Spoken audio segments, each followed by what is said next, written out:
నమస్తే అమ్మా. నమస్తే అమ్మా. అమ్మ, ఒక 3 పదాలు మీ ముందు పెడతా. మ్. వాటి మీద మీ అభిప్రాయం కావాలి నాకు. మ్. కాలం, మ్. శ్మశానం, మ్. కర్మ. ఈ మూడింటి గురించి సమాజానికి ఈ కాలానికి సంబంధించి మీ అభిప్రాయం చెప్పండి. మొదట కాలం. సాధారణంగా కాలం కర్మం అనేది జంటగా వస్తాయి. అవును, మీరు మధ్యలో శ్మశానాన్ని కూడా యాడ్ చేశాను. నిజానికి అది చివర కూడా వచ్చు. ఓకే, సరే, చివరే మాట్లాడుకుందాం. కాలం అనుల్లంఘ్యము అంటే దాటరానిది. కాలాన్ని ఎవరు దాటి ముందుకెళ్ళలేరు. ఎస్. కాలం అన్నది వర్తులాకారంలో జరుగుతూనే ఉంటుంది. కాలం అన్నది భగవత్ స్వరూపం. కాలం కలయితోస్మి అని చెప్పి భగవద్గీతలో కూడా చెప్పాడు. లెక్క పెట్టడం మొదలుపెట్టినప్పటి నుంచి ఉన్నాను నేనన్నాడు ఆయన. కాలాన్ని ఎక్కడ లెక్క పెట్టామంటే మనకి తెలిసినప్పటి నుంచి మనం లెక్క పెట్టాం. పాశ్చాత్యులు ఎప్పుడు మొన్న మొదలు పెట్టారు, మనం ఎప్పుడో మొదలు పెట్టాం. ఎప్పటి నుంచి మొదలు పెట్టామంటే కోటాను కోట్ల సంవత్సరాల నుంచి లెక్క పెట్టాం మొత్తం అందరికీ కలిపి. కానీ నా దగ్గరికి వస్తే నేను పుట్టినప్పటి నుంచి నాకు కాలం లెక్క. ఒక సంస్థ ఎప్పుడు పుడితే అప్పటి నుంచి వాళ్ళకి లెక్క. కనుక ఈ లెక్కలు పెట్టుకోవడం అన్నది కాలం గణనంలో వచ్చేటటువంటిది. మనం ఎక్కడి నుంచి లెక్క పెట్టడం మొదలు పెడితే అక్కడి నుంచి అది మొదలవుతుంది. అలా నడుస్తూనే ఉంటుంది. ఇది అనంతమైనటువంటిది కాలము. ఎవ్వరూ దాన్ని దాటలేరు. అన్నిటికన్నా విశేషమైన లక్షణం ఏమిటంటే గడచిన క్షణం మళ్ళీ రాదు. వెళ్ళిపోయిన కాలాన్ని తీసుకురాలేం, ముందుకి వెళ్ళలేం. ఇప్పుడు దు అన్నానా నేను, దు అనడానికి ముందున్న క్షణాన్ని నేను తీసుకురాలేను. కరెక్ట్. అతి విలువైనది, చాలా జాగ్రత్తగా వినియోగపరుచుకోవలసినటువంటిది కర్మ. కర్మ అంటే పని, అమ్మా, చేసేటటువంటి పని. మనం చేసేటటువంటి పని ఏదైతే ఉందో అదే మనకి భగవంతుడు అని కృష్ణుడు చెప్పాడు. కర్మమే జీవులకు దైవం బధిప అంటాడు. మన కర్మే మనకి దైవం. అంటే మనం ఏం చేస్తే అదే మనకి ఫలితంగా వస్తుంది. దైవం అంటే ఎక్కడో కూర్చుని నువ్వు ఇట్లా ఉంటావు అట్లా ఉంటావని మన మొహాన రాస్తూ కూర్చోడాయన. ఎప్పుడో ఒక ఫ్రేమ్ వర్క్ ఇచ్చాడు, అందులో అల్లుకోవడం మన పద్ధతి, మన వంతు అల్లుకోవడం వరకే. ఫ్రేమ్ వర్క్ మాత్రం అదే ఉంది. కానీ ఇక్కడ ఈ అల్లుకునేటటువంటి దాంట్లో నువ్వేం చేస్తావో అదే నీకు దైవంగా నిర్ణయిస్తుంది. దైవం అంటే ఎక్కడో ఏం లేడు. నేను మంచి పని చేస్తే మంచి ఫలితం రావడం, చెడ్డ పని చేస్తే చెడ్డ ఫలితం రావడం అన్నదే దైవం. అంతకన్నా దైవం అన్నది మరొకట్లేదు. సో దాన్ని బట్టి మనం మంచి చేస్తున్నామా చెడు చేస్తున్నామా ఆలోచించుకోవాలి. అసలు మనం చేసిందే మనం అనుభవిస్తామమ్మా.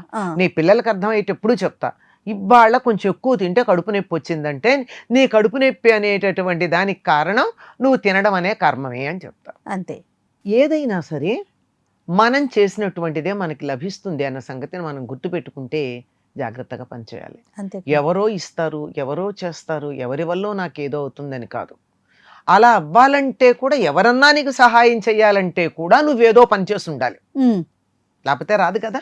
కరెక్ట్ అమ్మా. నాకు నువ్వు సహాయం చేసావు అనుకోమ్మా ఎప్పుడన్నా, అంటే కనీసం నేను ఎప్పుడన్నా నీతో నవ్వుతూ మాట్లాడు ఉంటాను. కనీసంలో కనీసం ఎదురు పడితే చికాకు పడి ఉండను. అందువల్ల నువ్వు నాకు సహాయం చేస్తావు. కనుక నా కర్మ ఏదైతే ఉందో, అంటే నీ చేసిన పని ఏదైతే ఉందో అదే నాకు ఫలితాన్ని ఇస్తుంది తప్ప మరేమీ కాదు. అందుకే నీకు దైవం ఎవరయ్యా అంటే కర్మమే అని చెప్పాడు కృష్ణుడు భాగవతంలో. అంటే మన పని మనం ఏ పని చేస్తే ఆ పని. మనం మామూలుగా మాట్లాడడం కావచ్చు, చేతులతో చేసే చేతలు కావచ్చు, ఏమీ చేత కాకపోతే మనసుతో నలుగురు బాగుండాలని భావన చేయడమైనా చాలు. ఎంత మంచి మాట చెప్పారమ్మా.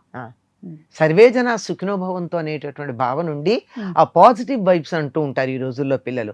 అవి ప్రపంచమంతా ఇలా నా దగ్గర నుంచి అన్ని వైపులకి ఎమనేట్ అయ్యేటట్టుగా చేయగలిగినా చాలు. ఏదో ఒకటి చెయ్యండి. ఎలాగూ ఏం చేయకుండా ఉండలేంగా. అవును. ఇది ఉన్నంతకాలం ఆలోచిస్తూనే ఉంటాం, ఇది ఉన్నంతకాలం గాలి పీలుస్తాం, తింటాం, ఈ పనులన్నీ చేస్తాం. ఈ చేసేవివో కాస్త మంచిగా చేస్తే మంచిది. అది ఎవరిని వదిలిపెట్టదు, భగవంతుణ్ణి కూడా వదిలిపెట్టదు. భగవంతుని కూడా వదిలిపెట్టదు కదమ్మా. రామావతారం ఎత్తాలి అనుకుంటే దానికి తగిన ఏర్పాటు ముందు జరిగి కదా నీకు భార్యావియోగం జరుగుతుందనే శాపం పొంది మళ్ళీ రాముడుగా వచ్చాడు. అందువల్ల ఎవరిని ఏది వదిలిపెట్టదమ్మా. ఏది జరిగితే for every reaction there is an equal and opposite reaction అని న్యూటన్ చెప్పింది. కర్మ సిద్ధాంతానికి 100కి 110 పాళ్ళు వర్తిస్తుంది. సూపర్. ఇంకా మూడవది శ్మశానం అమ్మ.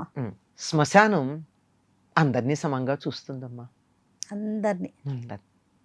అంటే శ్మశానాలు తేడా ఉంటాయి కానీ శ్మశానానికి వెళ్ళిన తర్వాత ట్రీట్మెంట్ Yeah. సమానంగానే ఉంటుంది. బాగా చెప్పారు.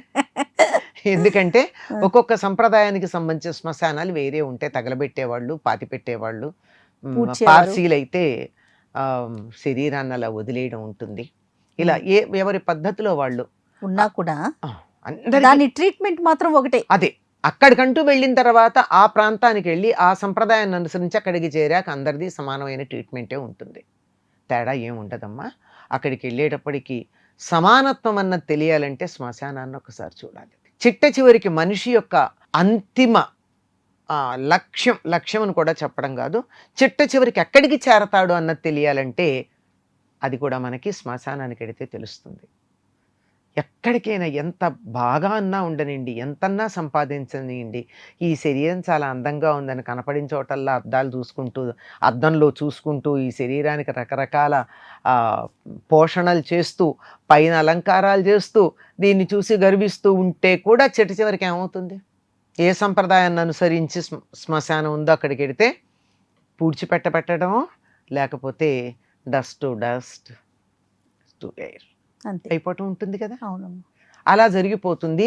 సర్వసమత్వం చూపించేటటువంటి చోటు ఏదయ్యా అంటే శ్మశానం. రైట్. సూపర్ అమ్మా. ఎవరికైనా ఎక్కడికన్నా వెడితే ఇంతకు మించి మరొకట్లేదు. చాలా మంచి విషయాలమ్మా. అంటే మూడింటి గురించి Hmm. మంచి విషయాలు అర్థమయ్యే రీతిలో బాగా చెప్పారమ్మా. నమస్తే. ఇవి మనకి నిత్యకృత్యంలో పూర్వం పెద్దవాళ్ళు చెప్తూ ఉండేవాళ్ళు, నోటి మాటలతోనే ఉండేది. కానీ అది మర్చిపోయాం మనం.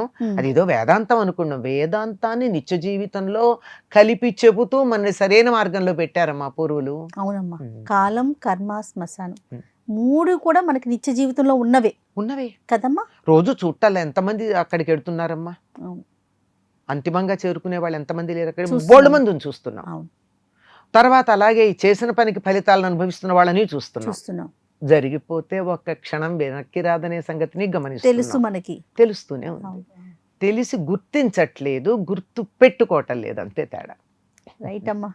నమస్తే. నమస్తే అమ్మ. And for more videos, Please subscribe to iDream. Please subscribe to iDream. Please subscribe iDream. And please subscribe to iDream. For more videos, subscribe to iDream. please like, share and subscribe to the channel. Congratulations, iDream. Subscribe to iDream. Subscribe to iDream. So subscribe to iDream Media. iDream की iDream team अंदर की huge congratulations. Please subscribe iDream Media.